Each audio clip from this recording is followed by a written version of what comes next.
Greetings. You're blind, baby. You're blind from the facts on who you are because you're watching that garbage. You're blind, baby. You're blind from the facts on who you are because you're watching that garbage. Blind, baby. You're blind from the facts on who you are because you're watching that garbage. Have you forgotten that once we were brought here, we were robbed of our name, robbed of our language. We lost our religion, our culture, our God.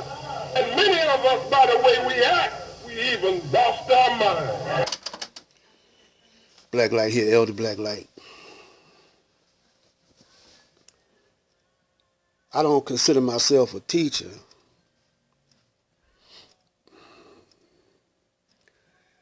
I consider myself a counselor. What's the difference? Well, let's take a counselor in college or a counselor in high school. What they help you make up your own mind about the courses you want to take to graduate, or lead you in a direction that might, benefit you according to what you want to do and your personality. And the role of an elder. Why do one call himself an elder? See, everything is in degrees. Everything is in degrees or in stages of development.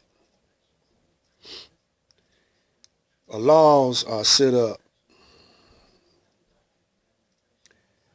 for things to come into to being, or for things to flourish, for things to grow. And when you look around, you see that everything has a pattern. Everything has a program or a code that it follows. And this is natural. So you got two people that bring you into this world. You got your mother, you got your father. They bring you into this world. Now, regardless of what those two are going through, they brought you in the world. Now, in a perfect setting, they're supposed to program you into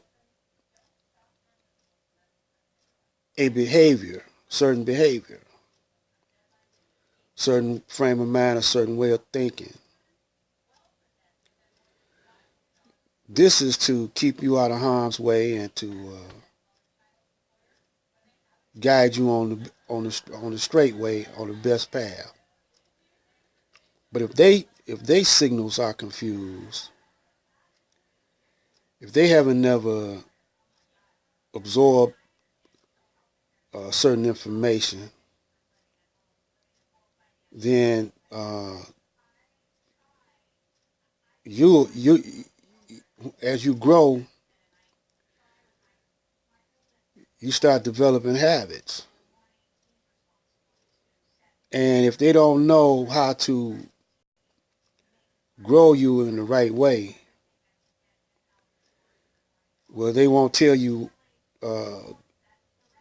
what habits are good and what habits are bad. And people say, well, kids, children, they got to go their own way. No.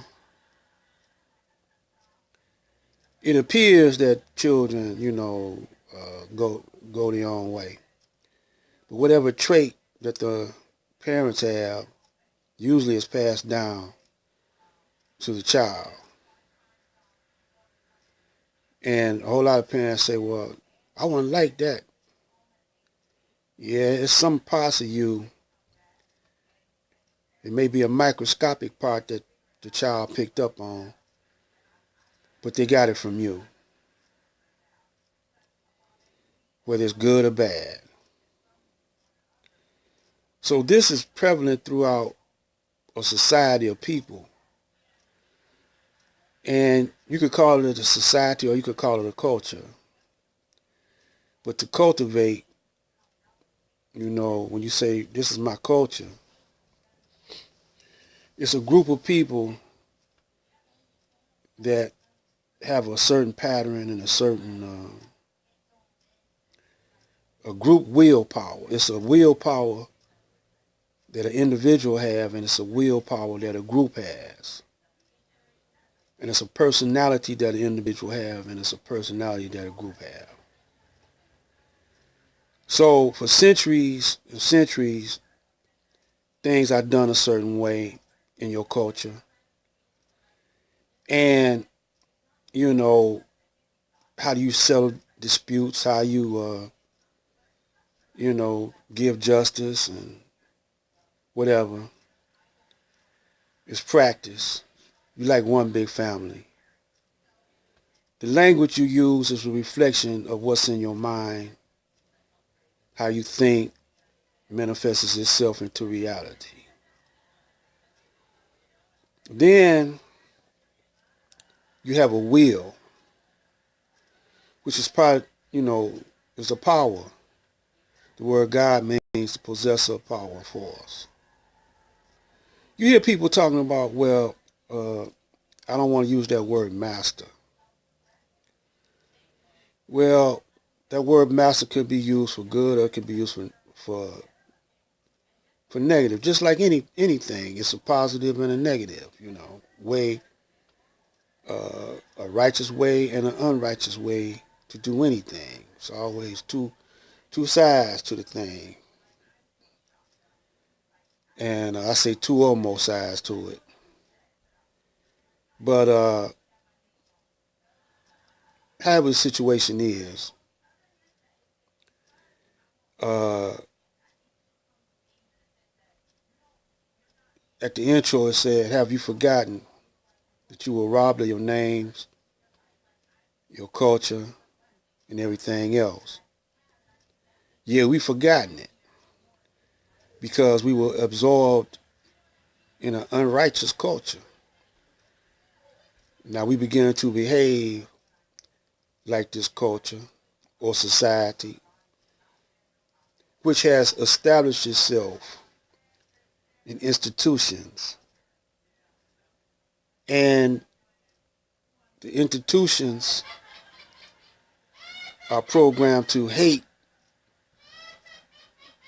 the original inhabitants of the planet Earth. Therefore, we are trying to please those that hate us and make them like us by imitating them and trying to blend in to the system because we think that this system is great and we have bent over backwards to make this system think of us as a family of humanity. But it ain't like that. And the quicker you come to the realization of this, then the quicker you can defend yourself, detach yourself, separate your mind first from this system. Now our people are scattered right now, scattered in the way they think, scattered all over this United States, disunited. Some of them don't want to unite. Some of us don't want us to unite because that's the way we get paid.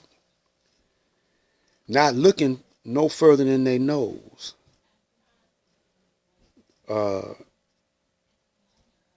when you look in the distant future, you got God vision. You could look in the distant future and see where if you keep on this way of thinking, that you're heading for self-destruction. There's already divine chastisement on the Caucasian and his culture and his society. You want to separate yourself from that divine chastisement. So this is what the Honorable Elijah Muhammad was trying to get you to see. On the other hand, the government was trying to get you to see different. So they had to try to intervene into the divine intervention. So when Master Farad came, that was divine intervention. He raised up Elijah Muhammad, the Honorable Elijah Muhammad, that was divine intervention. So the government and his scientists went to work plotting 24 hours to block that divine intervention, turn it around, and have you hate yourself and anyone that try to uplift you. You found a way not to agree and listen and practice righteousness. So now you're on the wall with unrighteousness. And now that Babylon has already fallen, Babylon has failed. Babylon has failed, and due to immorality, that's what destroyed it. It couldn't have been no bombs. It couldn't have been no weapons of mass destruction that made Babylon fall. Babylon fell from within because Babylon was immoral and unrighteous. So if you want to survive this, you got to get back your will to live. You lost your will to live. Black light.